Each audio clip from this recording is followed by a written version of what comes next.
Yesterday, Sayadaw spoke about how in the moment of lifting,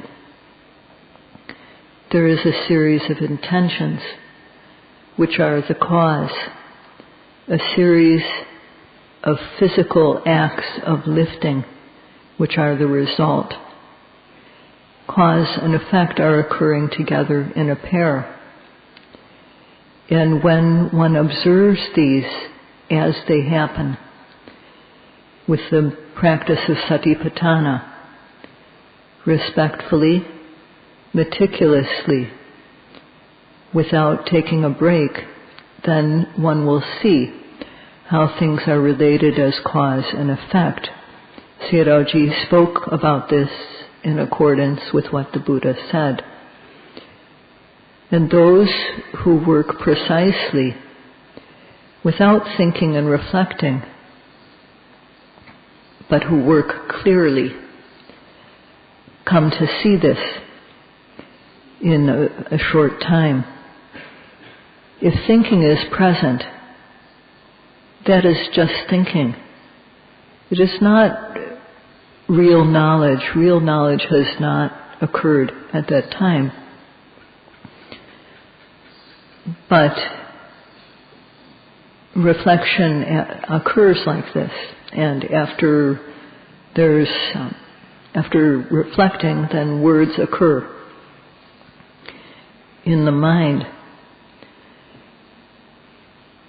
But better than this is putting the attention into one's body and using labels to observe as a help for observing steadfastly what arises. This is the yogi's job. And if the yogi fulfills that job, then the meditation teachers love that yogi. Better than respecting the teacher is respecting the practice, valuing it. And whoever it is who does the practice respectfully, the teachers will be satisfied with that yogi. That is natural. Just as one can know at the moment of lifting how the series of intentions, which is cause, mental cause, and the series of results of lifting matter. Just as one can know this in a gross way, in a general way, a yogi who is always applying the practice respectfully knows the intention to lift as soon as it occurs and notes it. And the yogi knows that the intention is one thing and noting it is another. In this case, the series of intentions to lift is the cause, and knowing it, the knowledge or the Vipassana mind which observes it, is the result. That is how mind can be the cause of mind as the result. The respectful yogi knows this very quickly. Sometimes the yogi hears a sound in his or her own body. It could be air in the stomach, or it could be some other type of sound. If that sound reaches the ear, then hearing consciousness arises. If the ear is good, capable of hearing, and if there is sound that reaches the ear, then hearing consciousness will arise. It's not just caused by the presence of the ear. Only if there's sound that strikes the ear does hearing arise. In this case, the receptor element, the ear base, and the striker element, the sound, two types of matter or rupa, are the cause and the result is mental, hearing consciousness. If one observes carefully in a focused way, one can see how these are related as cause and effect. In the Abhidhamma of the Buddhist text, it says there is a receptor element, and a striker element, and a spark element. There are these three kinds, three elements that happen in the moment of hearing. They occur together. One doesn't come first and then the other. They all occur at the same time. The receptor element is within the ear, and it's what is capable of receiving sound. It's called dhatu in Pali, or element, because it's not a person or a being. It just has the nature to receive sound. The sound wave strikes the ear.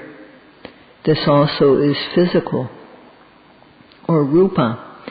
And they don't have any mind in them. They aren't capable of knowing anything. They're just matter. They're matter, but they do not have mind. And if the sound strikes the ear, then at that time hearing arises, hearing consciousness. This is knowing the sound. It's an element which knows.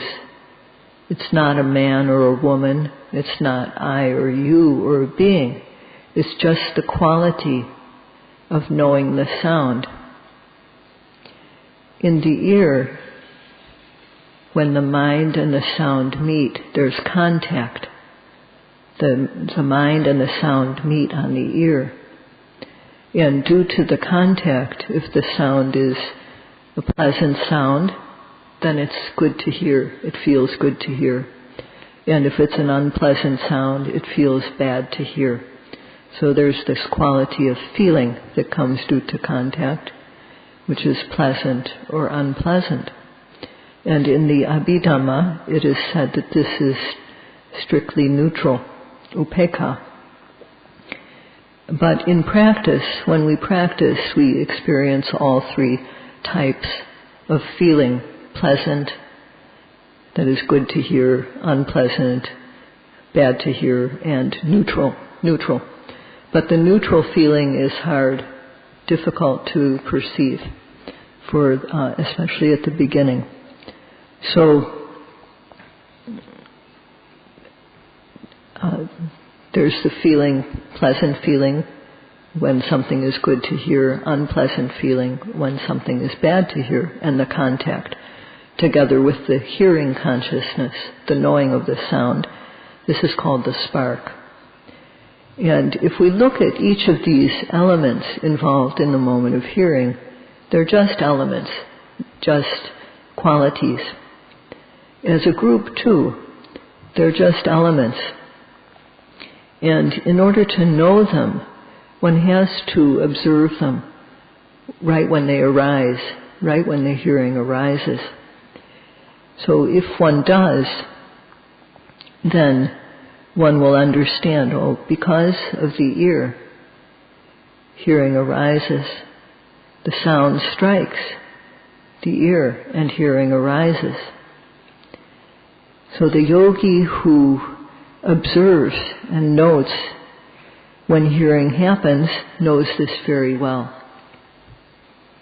Yogis who observe precisely, because of their observation, they come to know one type of true nature that is involved in hearing.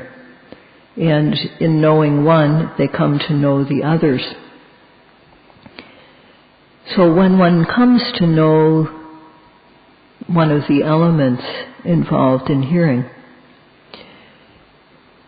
if one doesn't know these, then the initial belief that people have that there is a self will still be there. Buddhists also, if they don't practice, they have this belief in a self. The only difference between people is that some have this belief intensely and some don't. So that's the difference. When we don't know what's involved in hearing, because we can't see, we can't discern what the cause is, we think that hearing is because of a supreme being, another being is doing it, making the hearing happen.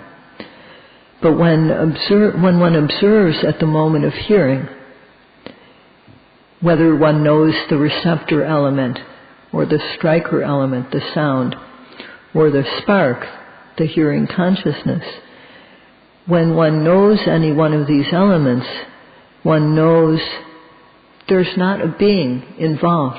There's no jiva atta, no self in there.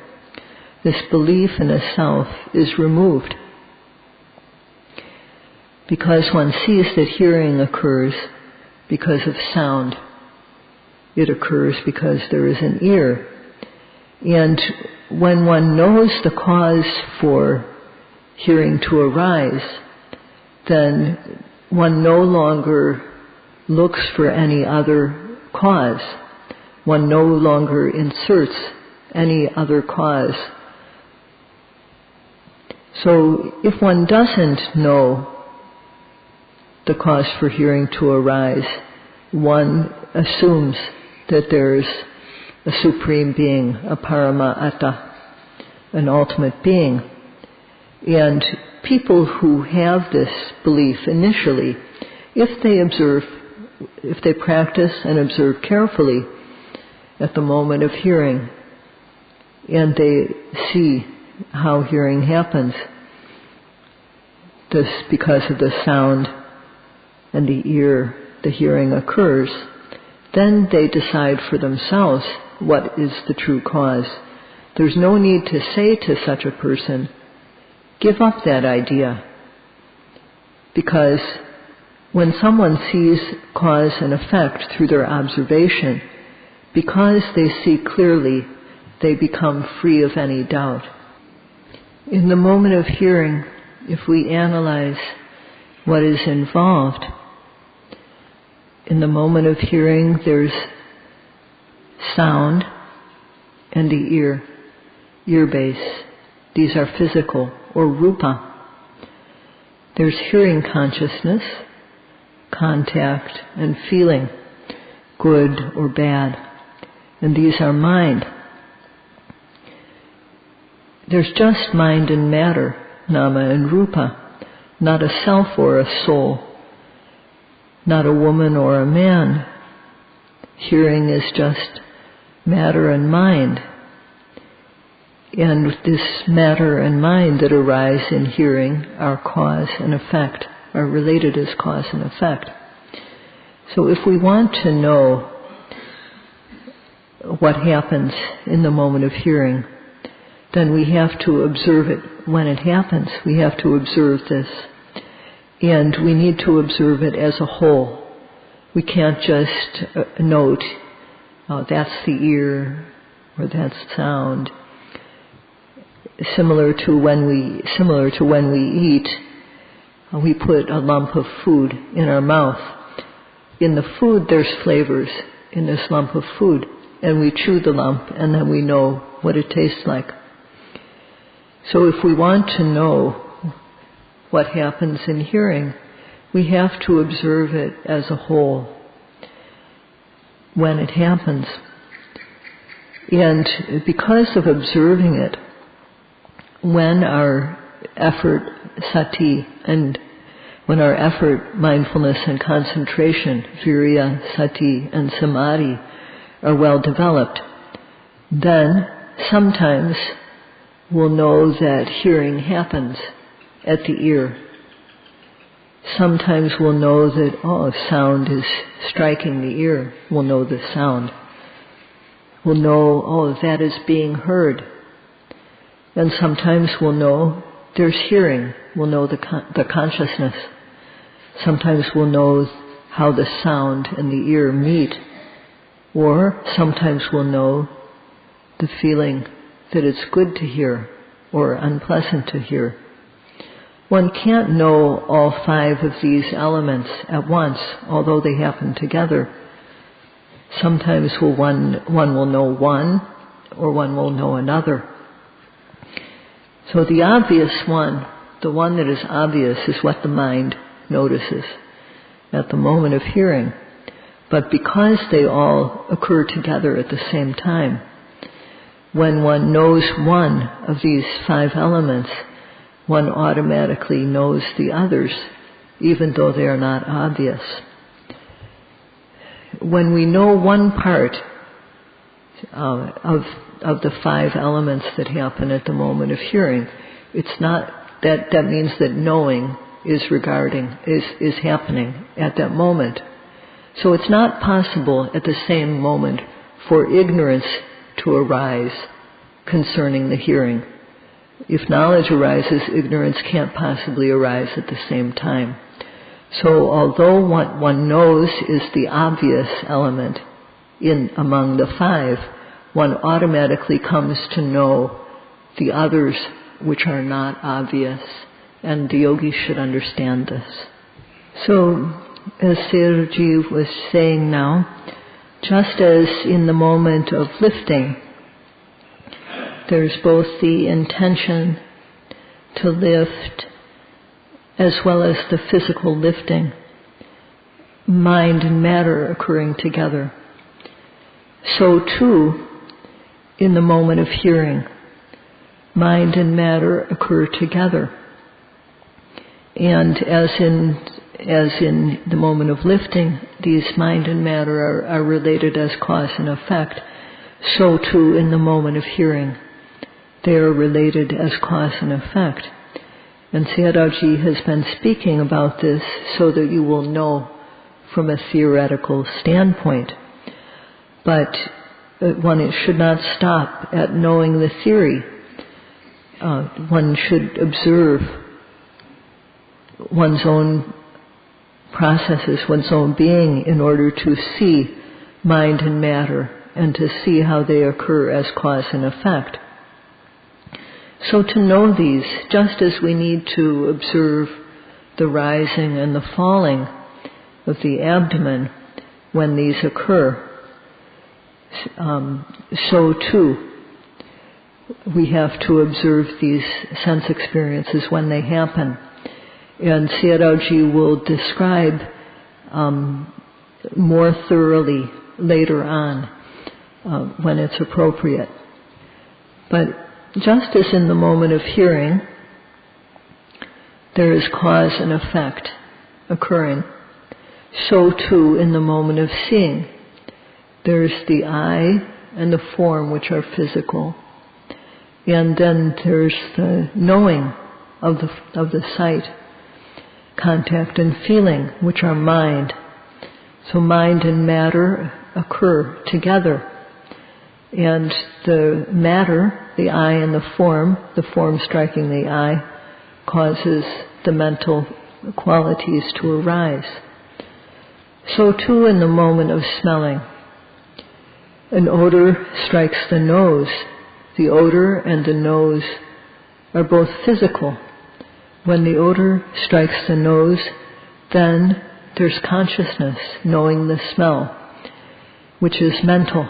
In this, mind and matter, nama and rupa, occur together, and they occur as cause and effect. So too in the moment of knowing a taste. There's the tongue capable of tasting, and there are flavors in the food that we eat. Any one of 6 flavors are present: sweet, sour, hot, bitter, astringent, and salty. So the base is the tongue, the receptor element, and the flavor that is contained in the food strikes the tongue. And when this happens, there's knowing the taste, which is the spark. In this too, there's mind and matter occurring together and occurring as cause and effect. When touching occurs, it occurs all over the body where there's moisture. So all over the body, in the moist areas of the body, that is not the fingernails and so on, there's a receptor for touch. And so at that sense base, one knows the qualities of hardness or softness, coarseness, gentleness, heat, coolness, lightness, stiffness, tension, movement. So in this also, there's a tangible element which strikes the body base, and knowing of the touch occurs. So these are mind and matter occurring together, and they're also occurring as cause and effect. When mental objects are perceived by the mind, like in thinking or imagining, there's an object which is both mind and matter.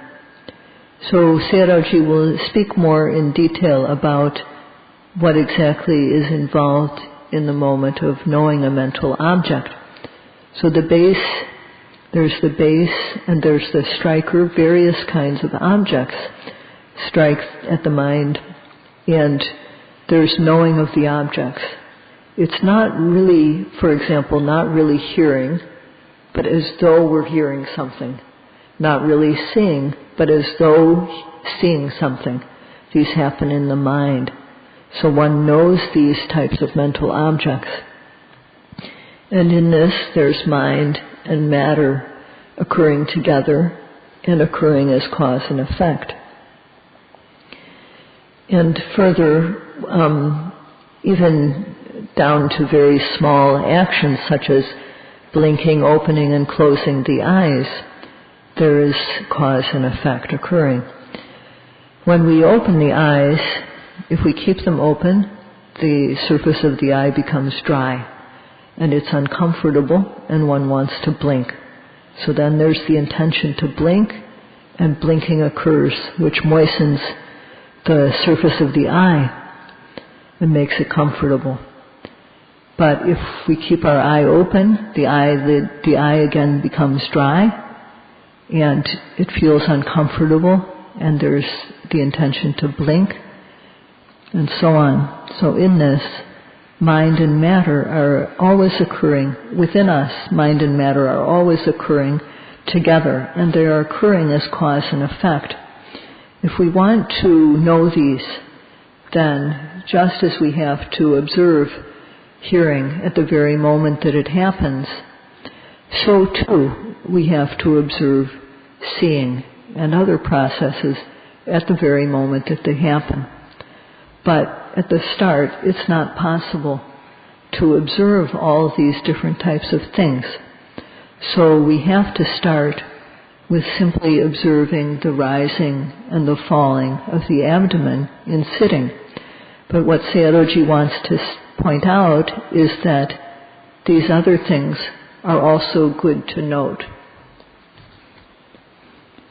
So what Sayadaw has just explained in brief is how matter, rupa, causes mind, nama, and how nama, mind, causes matter. So there's also examples of how matter causes other matter, rupa causing rupa. And the closest example to point out is how when it's hot, when the weather's hot, then it affects our body feels hot, and we sweat, and it makes us feel tired.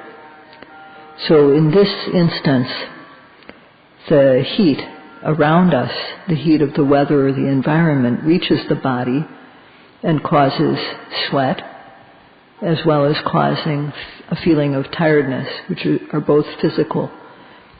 So in this instance, it's how matter causes other matter. People who depend on food and water for their existence need to eat and drink regularly. And if we go past our usual time for having food or having something to drink, then we start to feel different. And if we go for a long time, then the body becomes weak and one doesn't want to do anything. So in this case, it's an example of how food, the lack of water, causes the weak body. And if then one eats, even if one eats just a bit, eating that bit, the body starts to feel fresh again. When one just swallows one mouthful of water, one can feel refreshed by that. This is how the nutritive element, which is physical, causes a series of changes in the matter inside us. So if we want to know how this happens, pay attention when eating. So what Sayadaw has mentioned now is about how matter causes other matter. And so, let's see. If one observes, one will come to know this quite thoroughly. If one comes to know about cause and effect, then the beliefs that one had about how things happen will be eliminated. Just like when light appears, the darkness disappears, so too when the light of wisdom arises, the darkness of ignorance has no chance. It is automatically dispelled. And when the yogi comes to know a lot of things in this way, the yogi becomes very happy and is no longer bored. In cold countries, during the very cold weather, the body gets cold. If one doesn't have enough warm clothes, one can even die of the cold. One has to warm oneself by a fire and wear thick, warm clothing. Then there's relief. In this, too, there's a series of cold matter occurring in the body due to cold weather outside. This is how matter externally causes cold in the body. Sayadaw forgot to say this earlier, so he is mentioning it now. These are really there. If one observes them when they happen, one will know how cold arises in the body due to external cold. How if there's only a little cold will arise inside. If a medium amount of cold, then the amount of cold in the body will be medium.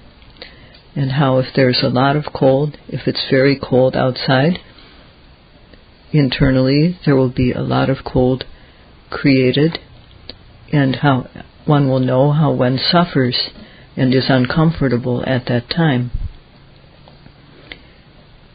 At that time,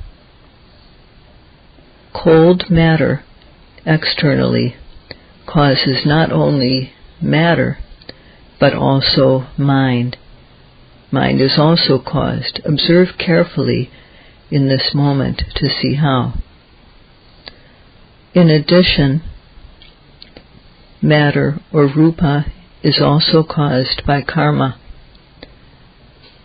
But yogis who are not yet mature can't yet understand how present matter arises due to past causes.